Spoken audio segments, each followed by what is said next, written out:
আসসালামু আলাইকুম, welcome back to my channel Shyamoli's home cooking. কেমন আছেন ভিউয়ার্স? আপনারা আশা করছি ভালো আছেন, সুস্থ আছেন। ভিউয়ার্স, আজ আমি আপনাদের সামনে নিয়ে এসেছি একটি অতি গুরুতর রেসিপি। সেটি হচ্ছে ওটস বানানোর পদ্ধতি বা নিয়ম।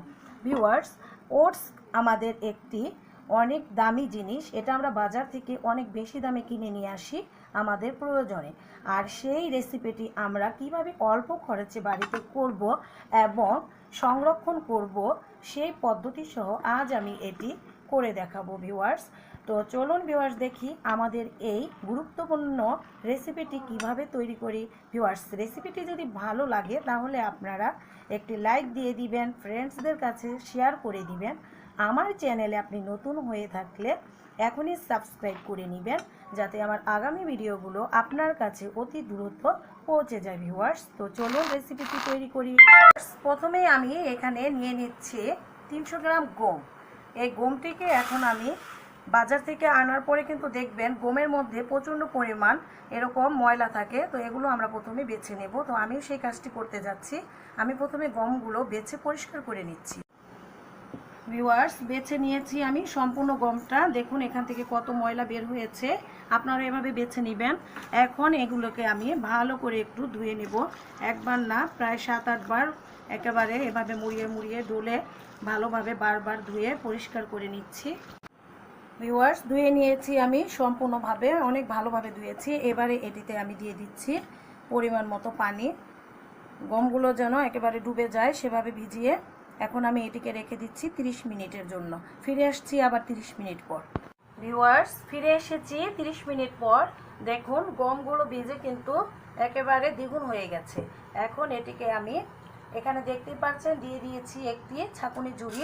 এখানে এভাবে ছড়িয়ে ছড়িয়ে দিতে হবে যাতে পানিটা অতি দ্রুত ঝরে যায়। এভাবে সবগুলোকে বিছিয়ে বিছিয়ে দিচ্ছি আমি পানিগুলো ঝরে যাওয়ার জন্য সবগুলো।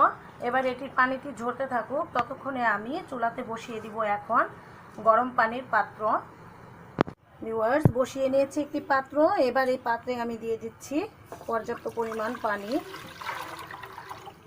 এবারে এই পানিটা যতক্ষণ ফুটে আসবে, বলক চলে আসবে, ততক্ষণ আমি একটু অপেক্ষা করে নিচ্ছি।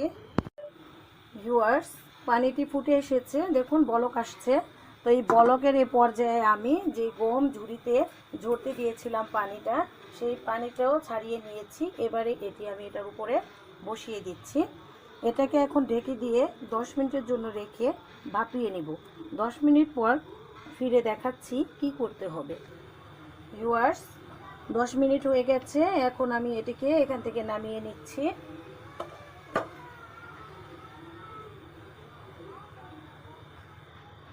নামিয়ে নিলাম ভিউয়ার্স, তারপরের কাজ করছি আমি। ভিউয়ার্স, নামিয়ে নিয়েছি। এবারে এখান থেকে আমি এটিকে আমরা শুধু ওটসের শেপ দিব। আর ওটসের শেপ কিন্তু আমরা দুইভাবে দিতে পারি। একটি হচ্ছে, প্রথম স্টেপটি দেখাচ্ছি আপনাদের। এই যে এখানে আমি একটি প্যাক নিয়ে নিয়েছি।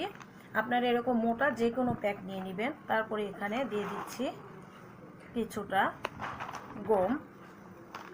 এবার এটাকে আমি শিলপাটায় কিভাবে শেপ দিচ্ছি তা দেখাই।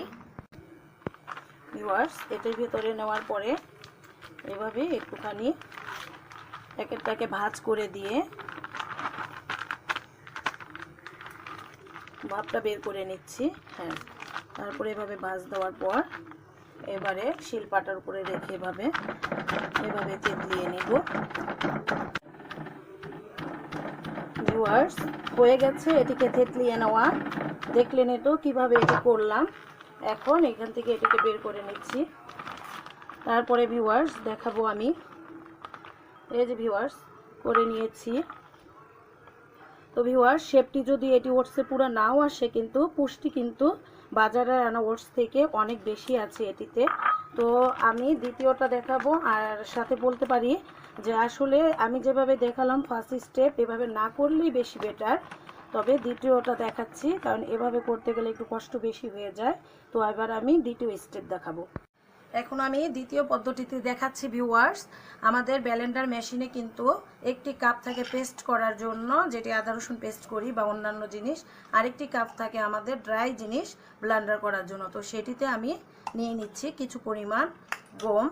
এবার এটিকে আমি ব্লেন্ড করে নিচ্ছি। তবে ভিউয়ার্স খুব ফাঁকি করে নয়, কিন্তু কিভাবে করছি সেটা আমি দেখাচ্ছি।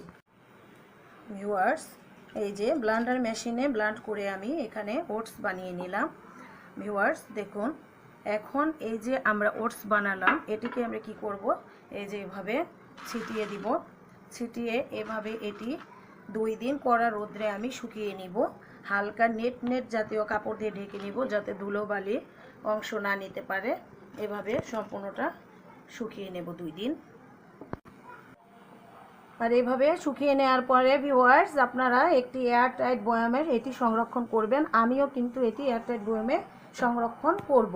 আর ভিউয়ার্স যখন এটি শুকিয়ে যাবে 2 দিন পরে, কালারটা কিন্তু আরও একটু সাদা এবং সুন্দর হয়ে যাবে।